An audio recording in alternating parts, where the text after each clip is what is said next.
안녕하십니까, 래필입니다. 8월 5일 두산 에너빌리티 보도록 하겠습니다. 증시 보겠습니다. 자, 오늘 코스피, 코스닥 지금까지 역대급 하락이 나왔고요. 코스피는 8.77% 하락했고 코스닥은 11.3% 하락하면서 제 경험상으로도 지금 보지 못했던 이런 하락 포인트가 나왔습니다. 그래서 코스피가 234포인트, 코스닥이 88포인트가 빠지면서 단숨에 지금 뭐 거의 이 경기 침체를 넘어서 글로벌 금융위기 수준의 하락세가 나왔고요.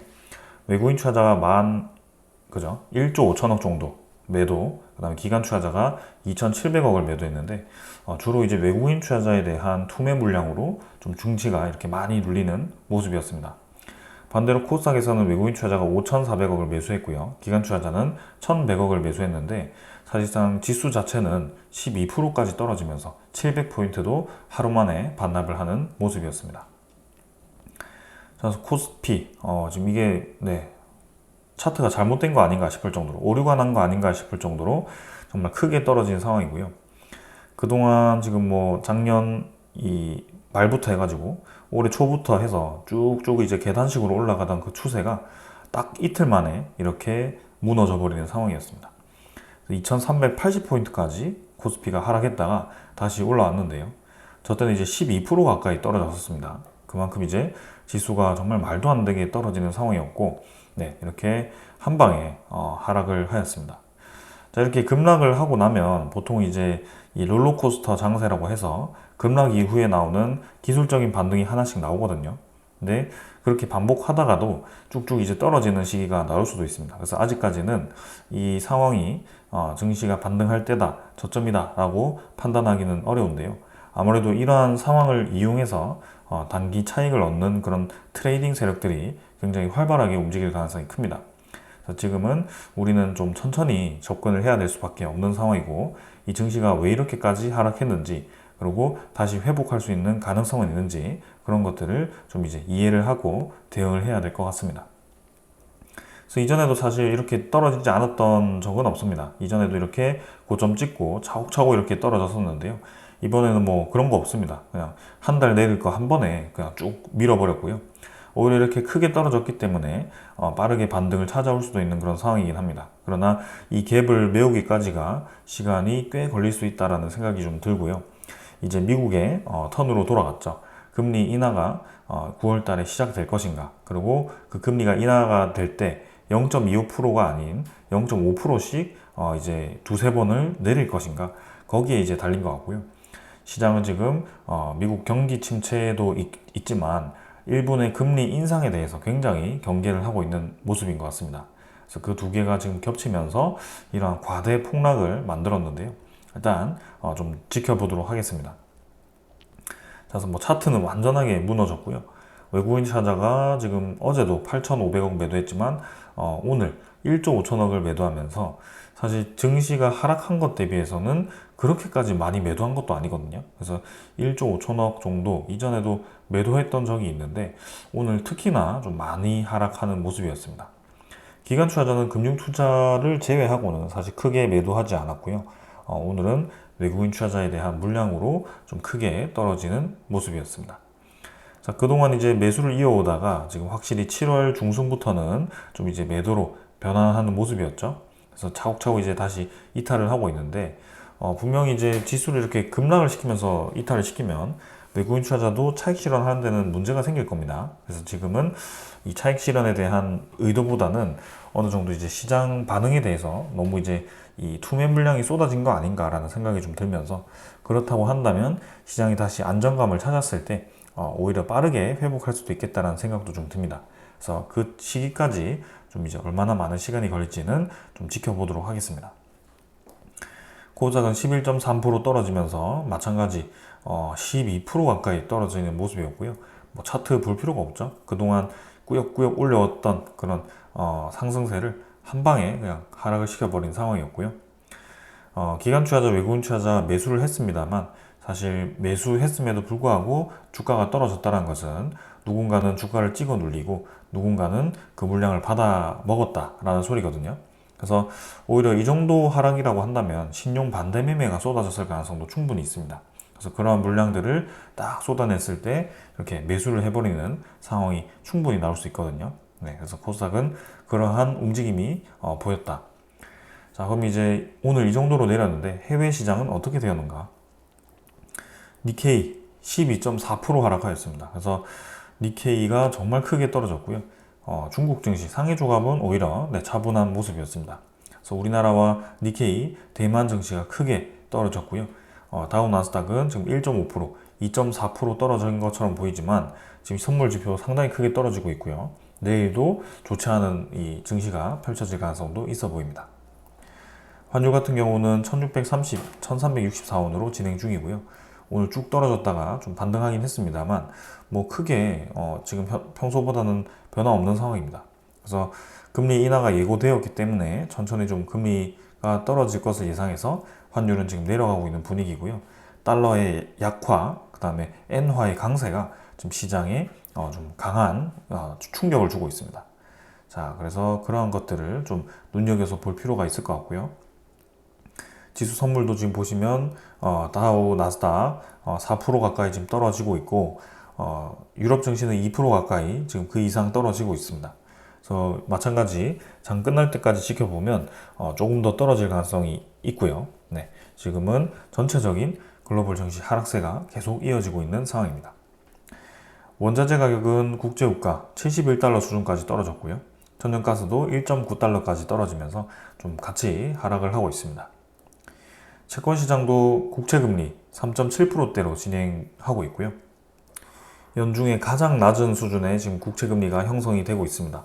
그래서 시장이 지금 확실히 둔화되고 있다는 것이 좀 느껴지고요. 네, 여기에 대해서 우리나라 증시에는 사실 국채금리가 떨어지는 것이 좋긴 하지만 지금은 국채금리가 떨어지는 것보다는 또 다른 이유가 증시를 계속 눌리고 있는 상황이거든요.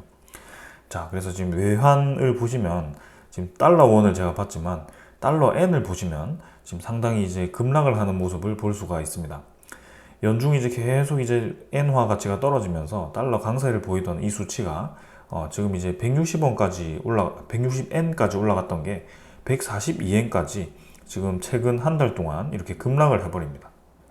자, 그래서 엔화가 이렇게 가치가 갑자기 높아지다 보니까 엔화에 대한 그런 부담감이 느껴지는 것이고요. 우리나라도 지금 마찬가지 N1을 보시면 급등을 하죠. 그만큼 지금 엔화가 강세를 보이고 있다는 것입니다. 그래서 엔화에 대한 그런 환율에 대한 영향을 많이 받은 이런 국가들이 지금 증시가 폭락을 하는 모습을 보이고 있는데요. 그 이유는 어제도 제가 말씀드렸었는데 엔캐리 청산입니다. 그러니까 엔캐리라는 단어를 이번에 이제 처음 들으신 분들도 많을 거고요. 저도 이제 엔캐리라는 단어를 처음 듣기 시작했습니다. 근데 그게 지금 규모가 1300조 원으로 사상 최대 규모라고 얘기를 하고 있고요. 이게 청산이 된다면 지금 모든 자산을 지금 이제 가격을 절하시키는 그런 충격이 될 수도 있다라는 얘기가 나오기 시작합니다. 이 엔캐리가 왜 나왔는지 배경부터 살펴보시면 일본의 금리가 아주 장기적으로 마이너스였습니다. 마이너스 금리라고 하는 것은 보통 이제 일본 은행에 돈을 넣으면 이제 금리가 높으면 그만큼 예금에 대한 이자를 받게 되는데 마이너스라는 거는 그 역으로 되는 거죠. 그리고 대출도 마찬가지. 대출에 대한 이자를 내는데 오히려 이자를 받고 대출을 그런 하는 그런 좀 이상한 그런 금리 정책이었죠. 그만큼 일본이 지금 이 경제 상황이 정말 좋지 않다 보니까 아주 극단적인 정책을 굉장히 오랫동안 진행을 시켜왔는데요. 그러면 그 돈 자체가 무기한으로 계속 찍어내던 그 돈 자체가 해외로 계속 이동을 했었습니다. 그래서 그 해외로 자리를 잡아서 그 해외 유동 자금으로 자리를 잡은 지가 꽤 되었는데 지금 이제 코로나가 터지고 전 세계가 이제 금리를 떨어뜨릴 때도 일본은 마이너스 금리를 유지를 해 왔습니다. 근데 전 세계가 이 유동 자금을 엄청나게 푸니까 그 부작용으로 인플레이션이 나타났죠. 그래서 그 유동 자금을 다시 줄이기 위해서 금리를 엄청나게 올립니다. 이 줄이기 시작했던 것보다 더 높여서 아주 극단적으로 미국이 지금 5.5%까지 이 금리를 올려놓은 상황인데 그게 이제 먹혀가지고 물가가 서서히 잡히려고 하다가 물가가 쭉 떨어지죠. 최근에 고용 지표가 떨어지면서. 근데 그 와중에 일본이 갑자기 마이너스 금리에서 제로 금리를 올리고 제로에서 이제 0.25%로 금리를 올려버립니다. 자, 그래서 지금 이 상황이 어떤 상황이냐? 지금 상대적으로 다른 국가들은 금리가 굉장히 높은 상황에서 이제는 금리가 떨어질 가능성이 높은 상황이 되었고, 일본 상태에서는 이제 플러스 금리로 갔기 때문에 이제 일본이 마구마구 찍어냈던 그 금액들이 이제 그 높은 환율들을 이제 청산을 해버리고 아직 낮은 엔화를 사버리는 거죠. 다시 그렇게 돌아오는 겁니다. 그래서 지금 그런 많은 돈들이 지금 청산을 하고 있다라고 해서 엔캐리 청산이라는 얘기가 나왔고, 그 규모 자체가 1000조 원 이상이다라고 얘기가 나오고 있는 겁니다. 참 이런 게 극단적인 이제 금융 정책들에 의한 부작용들이 지금 우리 옆 나라들, 그죠? 고래 싸움에 새우등 터진다라는 말이 딱 맞듯이, 네, 펀더멘털이 조금 약한 그런 국가들이 굉장히 흔들리고 있습니다.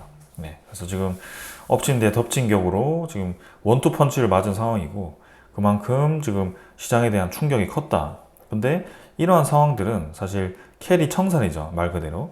그래서 그동안 차익 실현하지 않았던 그런 자산들이 차익 실현되면서 일정하게 이렇게 급락이 나왔고, 거기에 이어서 미국의 이제 경기 지표까지 떨어지면서 경기 침체라는 그런 신호가 나오면서 공포 심리까지 추가해서 이런 상황이 좀 만들어졌다라고 보시면 될 것 같습니다. 자, 그러면 이제 엔화를 일본 정부에서는 분명히 방어를 해야 될 것 같고요.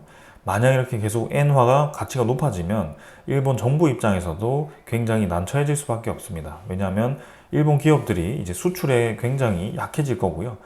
내수를 살리기 위해서 지금 이제 일본에 대한 그런 금리를 마이너스로 했고 그렇게 돈을 풀어왔는데, 지금 갑자기 저 엔화 가치가 급격하게 올라가 버리면 또 일본 기업들이 수출이 불가해지고 또 내수 타격이 생길 수밖에 없거든요. 그래서 금리를 0.25%를 올린 그게 또 자충수가 될 수 있기 때문에 이러한 부분들을 분명히 막기 위해서 최선을 다할 겁니다. 그러나 이게 일본 은행에서 막지 못한다면 굉장히 전 세계적으로 타격이 생길 수밖에 없는 상황이고, 요거를 좀 면밀하게 우리도 지켜봐야 되는 그런 상황입니다. 그래서 우리나라도 이런 엔화에 대한 환율을 방어하기 위해서 분명히 움직일 거고요. 그 시기가 지금 곧 나올 것 같습니다. 그래서 지금 네, 엄청나게 급격하게 떨어지는 이 주식 시장이 분명히 또 한 번의 기회가 될 수 있을 거라고 생각이 되는데, 일단은 이번 주는 좀 쉽사리 예측하기가 어려운 상황이기 때문에 한번 지켜보자라고 말씀을 드리겠습니다. 자, 그래서 지금은 엔캐리, 그죠? 엔화에 대한 차익 실현, 그 다음에 이 미국 경기에 대한 침체 우려, 이러한 것들이 추가되어서 같이 좀 하락을 했다라고 보시면 되겠습니다. 자, 그래서 증시에 대한 것들은 다 살펴보았고요. 종목으로 좀 가도록 하겠습니다. 자, 뭐 오늘 종목도 사실 이 증시가 너무나도 크게 떨어졌기 때문에 모든 종목들이 뭐 웬만해선 10% 이상 다 떨어진 상황이고요. 두산 에너빌리티도 1830원 떨어져서 10.34% 떨어졌습니다. 15,860원. 15,000원까지 이렇게 한 방에 올 거라고는 전혀 예상을 하지 못한 상황이고, 일별 거래도 지금 850만 주로 거래량도 지금 별로 나오지 않았는데, 네, 이틀 만에 이렇게 말도 안 되게 떨어진 상황입니다. 자, 그래서 지금 뭐 사실 모든 종목이 지금 박앤세일을 하는 구간으로 들어갔다라고 볼 수밖에 없고요. 뭐 반도체 종목들도 마찬가지, 삼성전자, SK하이닉스가 10%씩 떨어져 버리니까 뭐 지수가 완전히 그냥 무너져 버리는 상황이고요. 많이 떨어진 종목들은 20%까지 이렇게 떨어졌기 때문에 사실 뭐 지금 주가를 가지고 논하기에는 시장이 너무 좋지 않았다. 그래서 이렇게 뚝 떨어졌던 주가는 다시 시장이 회복할 때 올라갈 수 있는데, 그 시장이 지금 금융위기처럼 완전히 꼬여버린 상황은 아니기 때문에 아주 장기적으로 크게 떨어질 가능성은 저는 낮다라고 봅니다. 그래서 엔화 청산이 지금 이제 좀 트리거를 당겼는데, 그거를 적절하게 차익 실현이 나오고 시장에서 엔화에 대한 가치를 방어를 한다면 적절한 수준으로 지금 유지가 될 것 같다라는 생각이고요. 지금 두산 에너빌리티도 최저점을 찍었는데 그만큼 이제 증시가 다시 반등할 때 올라갈 확률이 있다라고 생각을 합니다. 그러나 뭐 지금 체코 원전 발표 이후부터 계속해서 좀 이 시끄러운 소식들이 많이 들리면서 지금 3연타를 맞았죠. 체코 원전 수주했는데도 떨어지고, 그 다음에 합병 소스 나오면서 또 이제 계속 좋지 않은 여론이 형성되었고, 그 다음에 이제는 이렇게 시장까지 그냥 완전히 그냥 폭락을 해버리는 상황이 만들어졌습니다. 그래서 어떻게 보면 두산 경영진 입장에서는 합병을 지금 뭐 이제는 더 이상 진행할 의미가 있나 이 생각이 들 정도로 주가가 너무나도 크게 떨어진 상황입니다. 그래서 두산 밥캣 같은 경우는 오늘 5,400원 떨어져서 13.6%까지 떨어졌고요. 34,250원입니다. 정말 이제 제가 이 두산 밥캣을 사고 싶을 정도로 정말 매력적인 가격까지 떨어졌거든요. 네. 그래서 지금 엄청나게 저평가되어 있는 종목 중에 하나죠. 그동안 지금 합병 발표 이후부터 해가지고 5만 원 하던 그런 주식이 이렇게까지 떨어져 버립니다. 그래서 34,250원까지 떨어졌기 때문에 매수 청구권까지 지금 가격이 거의 30% 차이가 나는 상황이죠. 이렇게 주가가 계속 9월달까지 유지가 된다면 뭐 두산밥켓 주주라면 매수 청구권을 행사하지 않을 이유가 없죠. 이제는 매수 청구권 무조건 행사해야 됩니다. 지금 증시도 좋지 않은 상황에서 빨리 이제 현금화 시키고 싶은 사람들이 많을 텐데 그게 지금 매수 청구권이 있다. 그러면 안 할 이유가 없죠. 두산 에너빌리티도 마찬가지입니다. 2890원, 지금 15,860원까지 떨어졌기 때문에 차이 5,000원 차이 나는 상황이죠. 그래서 평단가가 낮은 이 주주들도 이제는 뭐 세금 제외하고도 수익을 볼 수 있는 구조가 된 겁니다. 그래서 매수 청구권 행사할 수밖에 없습니다. 그래서 합병 반대에 대한 부담감이 당연히 생길 거고요. 매수 청구권에 대한 금액이 높아지면 합병이 당연히 무산될 수밖에 없습니다. 지금 그러한 정도까지 주가가 다 떨어져 버렸고요. 이 주식시장이 섣불리 이 반등을 하지 못한다면 이렇게 합병은 완전히 무너지는 상황이 될 것 같습니다. 그래서 합병 공시로 인해서 신뢰도 잃었고 이 주식시장도 엄청나게 폭락으로 인해서 참 이게 이 엎친 데 덮친 격으로 괜히 이제 그런 합병 발표를 통해서 이렇게 이 시장이 좋지 않아서 떨어지는 것도 괜히 합병 때문에 떨어지는 것 같고 그렇게 이제 몰매를 맞는 상황이 돼버린 거죠. 그래서 지금 이제 이러한 상황을 타개하기 위해서는 두산 측에서 준비한 그런 상승을 위한 카드를 오픈해야 되는데 제가 보았을 때는 어제 그 서한을 읽어 보았을 때는 딱히 그런 이 카드가 있어 보이지는 않았습니다. 그게 뭐 뉴스케일 파워에 대한 계약 소식이 들려와야 될 것 같은데 그거 아니고서는 웨스팅하우스 합의 정도? 그거 아니고서는 크게 지금 주가를 올릴 만한 소스는 없어 보입니다. 그래서 9월 말까지 25일까지 이 주가가 반등하기 위해서는 지금 굉장히 어려운 상황이 되어 버렸고요. 이제는 시장이 지금 반등해야 되는 상황이기 때문에 좀 천천히 볼 수밖에 없는 상황입니다. 자, 그래서 합병을 철회하든, 그 합병을 시키기 위해서 준비했던 그런 소스를 오픈하든 둘 중 하나를 했으면 좋겠습니다.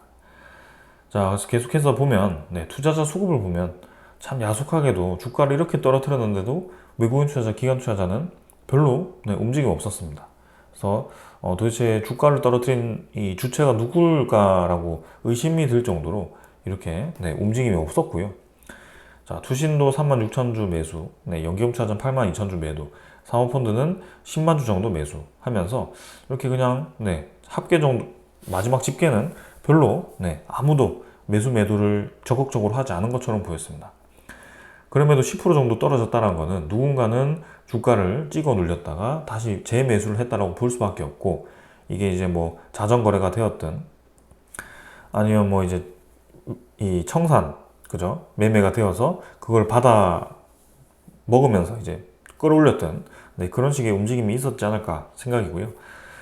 시장이 이제 회복이 될 때까지는 좀 우리도 사리면서 기다려 봐야 될 것 같습니다. 그래서 만약에 시장이 내일도 아주 크게 떨어진다. 그러면 이제 정말 이제 기다려 봐야 될 것 같고요. 이전에도 이제 코로나 때 정말 이제 엄청나게 급락했던 적이 있었습니다. 그때도 이제 최고의 기회가 되었던 것처럼 마찬가지 이번에 이 큰 하락도 그런 기회가 될 수 있을 거라고 저는 생각이 듭니다. 그래서 뭐 지금은 평단가가 높은 것을 떠나서 이런 식으로 주가가 쭉쭉쭉쭉 떨어져 버리면 그 아래에서 이제 매수를 했을 때 나의 평균 단가가 훨씬 내려가기 때문에 다시 빠르게 올라왔을 때에 대한 그런 이제 이득이 있다라는 점이죠. 그래서 매수를 하지 않는다면 결국에는 이렇게 큰 폭으로 떨어진 거에 대해서 한 시간만 지나가 버렸다라고 보시면 될 것 같고, 지금은 좀 현금을 많이 들고 계시는 분들께 아주 좋은 기회가 된 것으로 보여집니다. 그리고 이제 저는 이제 이런 N캐리 청산에 대해서 미리 좀 파악하지 못한 것에 대해서 여러분들께 좀 송구하다라는 말씀을 드리고 싶고요.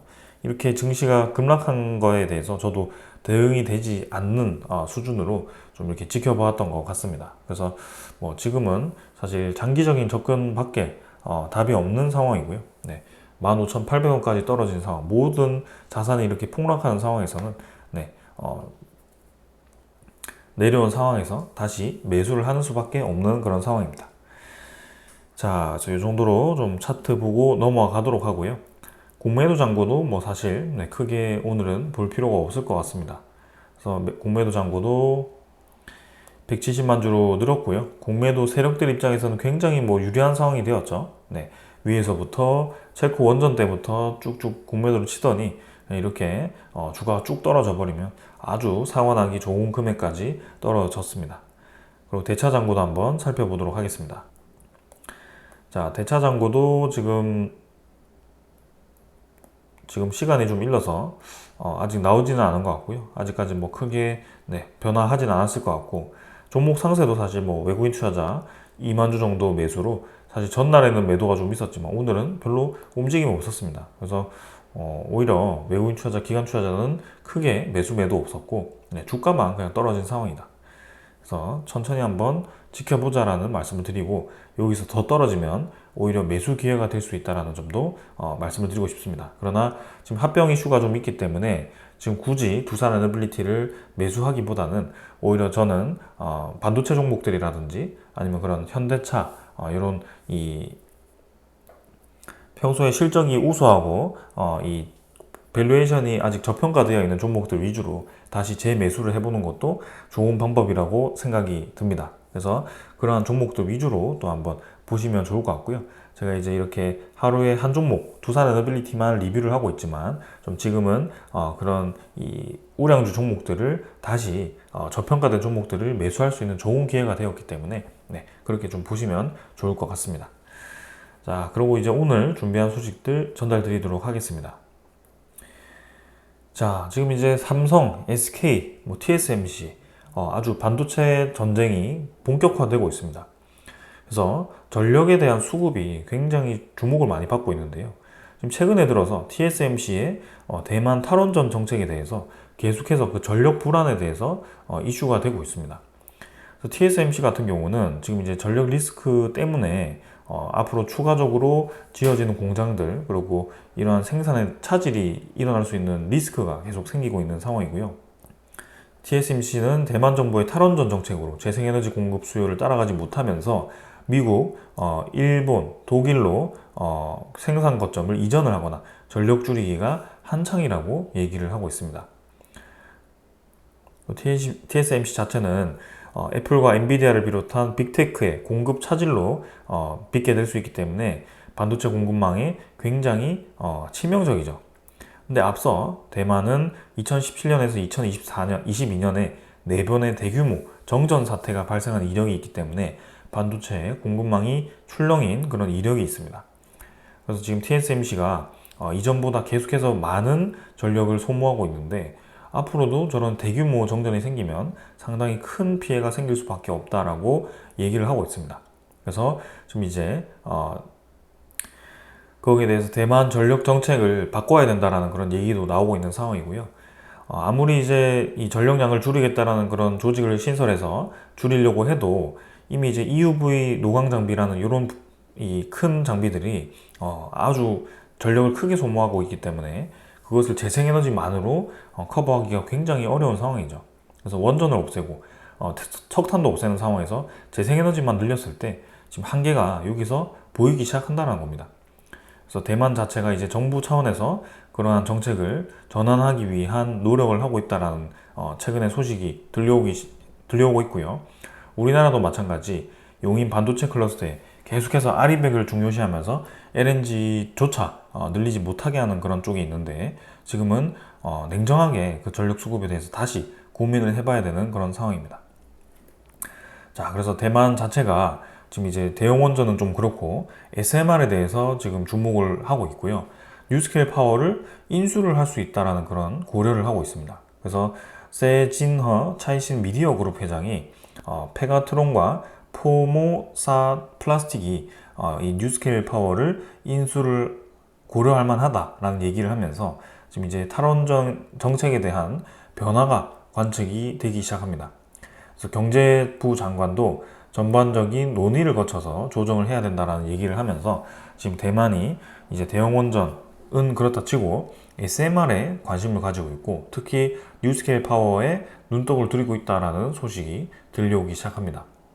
그래서 두산 에너빌리티가 지금 뉴스케일 파워발 이 SMR에 대한 수주량이 굉장히 많아질 것으로 예상이 되고 있죠. 그게 향후 5년간 62개에서 100개까지 늘어나면서 이제는 증설이 불가피한 상황이었습니다. 그래서 그거를 이제 많은 돈을 투자해서 SMR 공장을 증설해야 되는 상황인데 그게 지금 이제 우리나라뿐만이 아니라 대만도 그 기술에 주목을 하고 있다라는 점입니다. 자, 그리고 이제 이 싱가포르죠. 미국과 싱가포르가 원자력 기술 지원 협정 체결을 했는데 30년간 SMR을 포함한 첨단 원자력 기술 협력 및 안전 보안 비확산 기준 준수를 위한 123 협정을 체결을 했습니다. 그래서 요거를 지금 최근에 미국 쪽에서 동남아시아 국가들과 많이 체결하는 모습인데요. 지금 뉴스케일 파워가 SMR을 동남아시아에 깐다면 그 많은 이 원자로를 두산 에너빌리티가 찍어서 생산할 가능성이 큽니다. 그래서 그러한 점들을 고려를 해서 지금 두산 에너빌리티도 주목을 하고 있고 우리의 장기적인 관점에서는 분명히 시장은 커지고 있고 두산 에너빌리티의 생산 역량은 커지면서 매출과 영업이익이 증가할 것도 예상이 된다라는 점입니다. 자, 그리고 오랜만에 이제 이 민주당 쪽에서도 재생에너지만으로는 전력 한계가 있다. 원전을 포기해서는 안 된다라는 의원이 나왔습니다. 그래서 저는 굉장히 합리적으로 생각하셨다라고 생각이 들고요. 원전 비중을 25%에서 30%까지 유지하면서 재생에너지를 늘려야 된다. 그러니까 에너지 믹스 전략이 맞다라고 인정을 처음 한 겁니다. 항상 얘기하는 게 무조건적으로 재생에너지 100%를 해야 된다. 세계적인 추세에 어긋난다. 그런 얘기만 하면 반대쪽에서는 당연히 말도 안 되는 소리를 한다라고 생각할 수밖에 없는데요. 저렇게 이제 좀 이제 합의점이 나올 수 있는 얘기를 하는 분이 나와서 다행히 좀 긍정적인 요인으로 작용할 수 있겠다라는 생각이 좀 듭니다.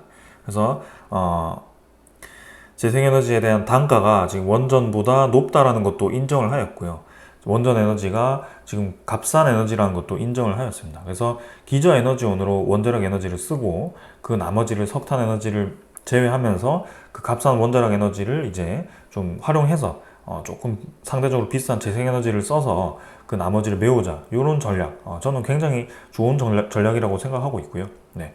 그렇게 좀 합리적인 방향으로 진행이 되어야 됩니다. 그래서 마냥 원자력 줄이기 위해서 계속 고준위 특별법 막고 뭐 원자력 지금 짓고 있는 거 없애고 신규 원전 전력 11차 전력 수급 기본 계획 완전히 원전 다 빼라 이렇게 극단적으로 계속 얘기하는 이런 세력들은 정말 별로라고 저는 생각을 합니다. 그래서 11차 전력 수급 기본 계획에 신규 원전 내기도 결국엔 늘려봤자 사실 원전 비중 증가에 크게 영향을 주지 않습니다. 왜냐하면 전체적인 에너지 수요가 2038년에는 엄청나게 늘어나고요. 그만큼 이제 그 2038년에는 탈석탄을 하기 때문에 그 원전 에너지 비중이 그렇게까지 늘어나지 않는다. 그리고 지금 수명 연장을 하지 않는다면 계속해서 고준위 특별법 막아서 수명 연장을 하지 못한다면 신규 원전 건설은 불가피하다. 비중 유지를 위해서 그렇게 가고 있습니다. 그래서 그런 식의 좀 시장이 형성이 되고 있고 국내 국외 시장이 계속해서 그 에너지 시장의 이 원자력 에너지 SMR 에너지에 주목을 하고 있기 때문에 두산 에너빌리티가 좀 주목을 많이 받고 있는 상황입니다. 자, 그런데 이제 이렇게 합병 이슈 그 다음에 이렇게 증시 이슈로 인해서 주가가 쭉쭉 떨어져 버린 그런 상황. 지금 이제 두산 경영진 입장에서는 완전히 이 합병 프로젝트가 자충수가 돼버린 상황이죠. 이도 저도 되지 않는 그런 상황이 되었고요. 하필 서한 발표하자마자 코스피가 8%가 떨어져 버리니까 일반 주주들도 괜히 이제 저렇게 이제 합병 발표에서 더 떨어졌다라고 생각할 수밖에 없죠. 그래서 지금은 회사 차원에서 대응이 있어야 될 것 같고요. 지금은 합병 진행할 시장이 아니다. 타이밍이 아니다. 두산밥켓 저거 어쩔 겁니까? 34,000원. 이제 더 내려가면 2만 원대입니다. 네. 그렇게 돈 잘 벌고 이렇게 이 저평가되어 있는 주식을 완전히 그냥 박살을 내버리는 그런 상황이 되었고요. 아무리 원자력 에너지를 1조 공장 증설한다라고 해도 지금 현금성 자산이 6천억이 있고 매출 채권과 그 다음에 이 유동성 자금이 꽤 있는 상황에서 굳이 합병을 활용해서 1조 원을 얻어가지고 그거를 이 원전 건설에 쓰겠다. 그거는 합리적이 않은 선택이죠. 두산밥켓 그대로 두고 그대로 이제 배당 수익 받으면서 아니면 두산 큐벡스 두산이 사가고 그죠? 4,300억 받아다가 3,700억이죠. 그거 받아다가 지금 가지고 있는 현금 유동성 자금 6천억 해가지고 약 1조 현금을 통해서 차근차근 공장 증설하면 되잖아요.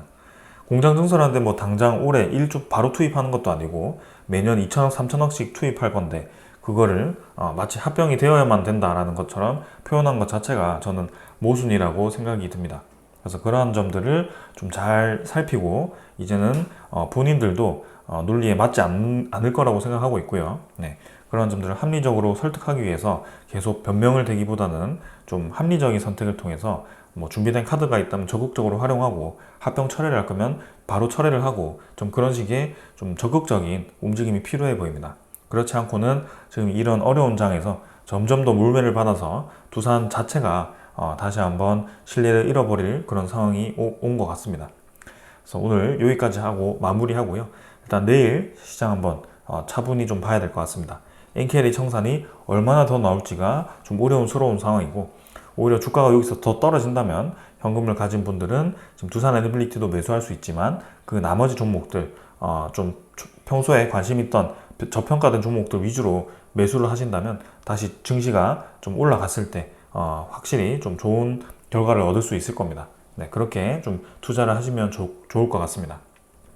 오늘 여기까지 하고 마무리하도록 하겠습니다. 감사합니다.